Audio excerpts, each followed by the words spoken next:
Criminals కంటే ఘోరంగా చంపేస్తున్నారు భార్యల్ని, భర్తల్ని భార్యలు చంపేస్తున్నారు. దాన్ని చూస్తే మీకేమనిపిస్తుంది? టెక్నాలజీ 50% టెక్నాలజీ వల్ల కూడా ఇట్లానే జరుగుతున్నాయి. ఇంతకుముందు ఏముంది, నచ్చినా నచ్చకపోయినా కల్చర్కి రెస్పెక్ట్ ఇచ్చి, ట్రెడిషన్కి రెస్పెక్ట్ ఇచ్చి ఉండేవాళ్ళు. ఇప్పుడు అట్లా కాదు. కోర్ట్ కూడా యాజ్ పర్ లా కూడా మనకి రైట్స్ వచ్చినాయి కదా, నచ్చితే ఉండొచ్చు లేదంటే లేదు. అది బాగా ఈజీ అయిపోయింది వీళ్ళకి. దానివల్ల ఈ మర్డర్స్ ఎక్కువ జరుగుతున్నాయి అని నా ఒపీనియన్. మీరు అన్నట్లు కోర్టు ఇచ్చిన వాటి ప్రకారం మనకి అఫైర్స్ కూడా లీగల్ అయిపోయింది. సో దాని గురించి మీరేమనుకుంటారు? అదే చెప్తున్నా, అవి లీగల్ అవ్వడం వల్లనే.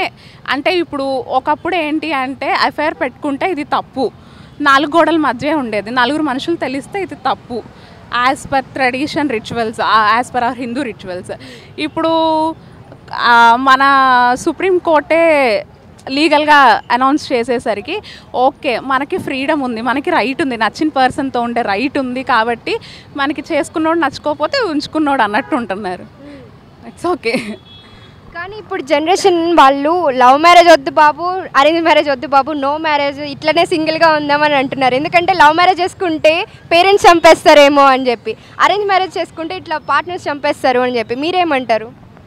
అదే వాళ్ళ ఒపీనియన్ అండి. ఇలా చూస్తే ఎవరికైనా భయం వేస్తుంది కదా.